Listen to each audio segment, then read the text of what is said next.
This is Intermission, December 2nd, 2020. I'm your host, Calvin Cassidy. I'm coming to you from my home in Carl Junction, Southwest Missouri, USA. The weather outside is starting to look a bit like winter. It is December. Our program today is called A Black Friday. Not just any Black Friday, the Friday after Thanksgiving, that is the kickoff of the Christmas shopping season. No, Black Friday 2020. The big commercial push this year began as early as September. Christmas trees were up before Halloween, and outdoor lighting projects were lit before Thanksgiving. The Black Friday designation launched a spending drive that encouraged people everywhere to overspend on non-essential items, a spending drive that encouraged irresponsible use of credit to replace the shortage of cash. Metaphorically, Black Friday 2020 plunged millions of Americans into a portal of darkness where the joy and happiness of Christmas were consumed by the gloom of poverty and uncertainty. The early appearances of Christmas trees and the outdoor lighting only masked the problem of the millions who have no tree, no presents, those who are struggling to find food for a meal, and a plan to keep the lights on and to stay warm. Black Friday 2020, a sobering reminder of the millions who are unemployed, those who have exhausted their benefits or will see them expire the week before Christmas, those who simply have no money. They have no money to pay rent or make the house payment.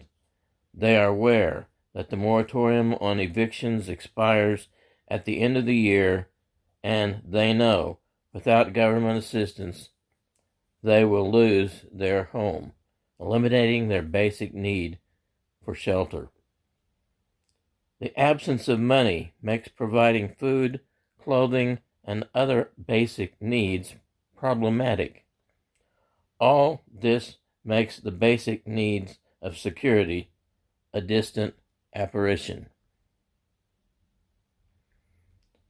How did the United States of America find themselves in this status? First, a major part of the problem lies with the coronavirus and the way it's been handled. True, it is major news, but the plight of those hardworking Americans who find themselves in poverty is being buried under continued arguments about masks and social distancing.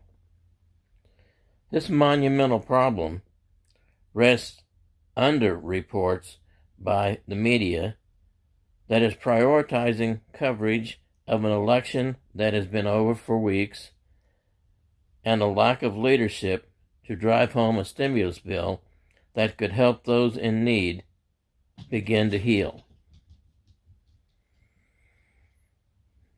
Is this a place where I explain how we fix this? Is this where I declare that all will end happily ever after? No, there is no solution for this monumental problem. 2 days after Black Friday 2020 was Sunday. Sunday, the first Sunday in Advent. 4 Sundays of preparation for the coming of Christ. The first Sunday was the Sunday of hope. Let us begin here. Hope is all most of our Christmas crisis families have to bank on. This is the greatest Christian calling of the 21st century. What are the goals for this Christmas crisis? We need to protect our families, the hardworking moms and dads who live for their children and for each other. These parents can not provide the tree, the present, and the food. Instead, their hearts are full of guilt and depression. for not being able to provide for their loved ones. We need to protect our children. We need to protect our senior citizens who may not have anyone to advocate for them. And we need to protect COVID-19 victims, and especially those families grieving the loss of a loved one. Where are these families and individuals? Some of the homeless are in shelters. Others are on the street. We should begin in our neighborhoods. Reach out and seek help from other neighbors. Check on those families, and if you locate crisis families, refer them to food banks and other social services. As Christians, we have a calling to help those in need. Another place to search is churches and our religious communities. Our churches have suffered during this time since March. The Christmas crisis may provide the glue to bring Christians together.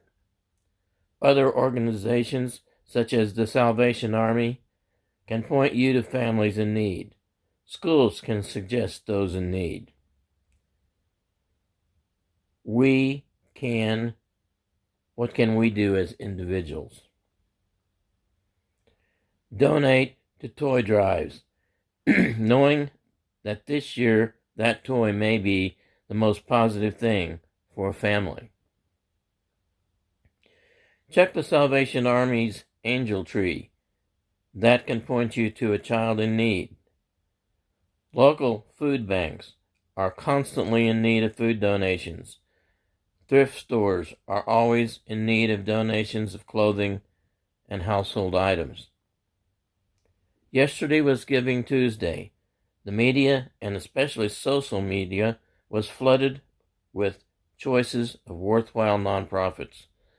This year, at this time, I donated only to those organizations that would help our crisis families. Helping in this project is not for the lighthearted. The challenge is great. I can't guarantee anything. There will be the joy in knowing you have broken the darkness for many, but the crisis will continue. For Christians, there is one thing for sure. There may be no tree, no gifts, or no fancy dinner, but the gift of Christ will shine brightly, piercing that darkness and releasing the guilt and lifting the depressed.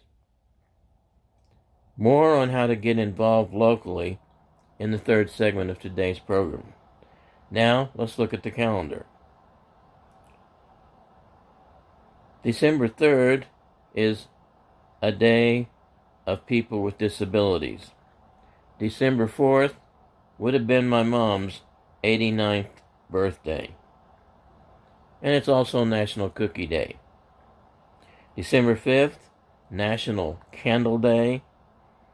December 6th, St. Nicholas Day, and the second Sunday in Advent that represents love. December 7th is National Cotton Candy Day, and it's National Pearl Harbor Day. And December 8th is National Brownie Day. On the nature scene, river otters will be breeding through early April. Barred owls are courting. Listen to their call. Who cooks for you? Woohoo! Woohoo! Bald eagles arrive in northern Missouri. Look for pine siskins and purple finches at your feeders. And raccoons are denned up during the ice and snow. Speaking of ice and snow, in some parts very near here we'll be having some ice and snow today and this evening. And as it gets colder, we might even see some snow showers in Carl Junction. Closing out tonight's program, let's look at some ideas to serve our Christian crisis families. In Joplin, you have the Salvation Army, Cross Lines Ministries, Watered Gardens, and food banks. In Carl Junction, there's Helping Hands. In Carthage, River Street food pantries.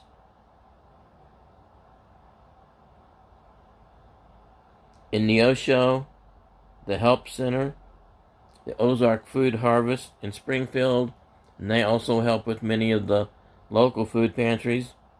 And in Seneca, the Seneca Food Pantry Incorporated. You may also check with your local churches for additional assistance. In the coming weeks, I will be presenting additional ideas to serve our Christian crisis families. Intermission is over for today. It's time to get on with your show.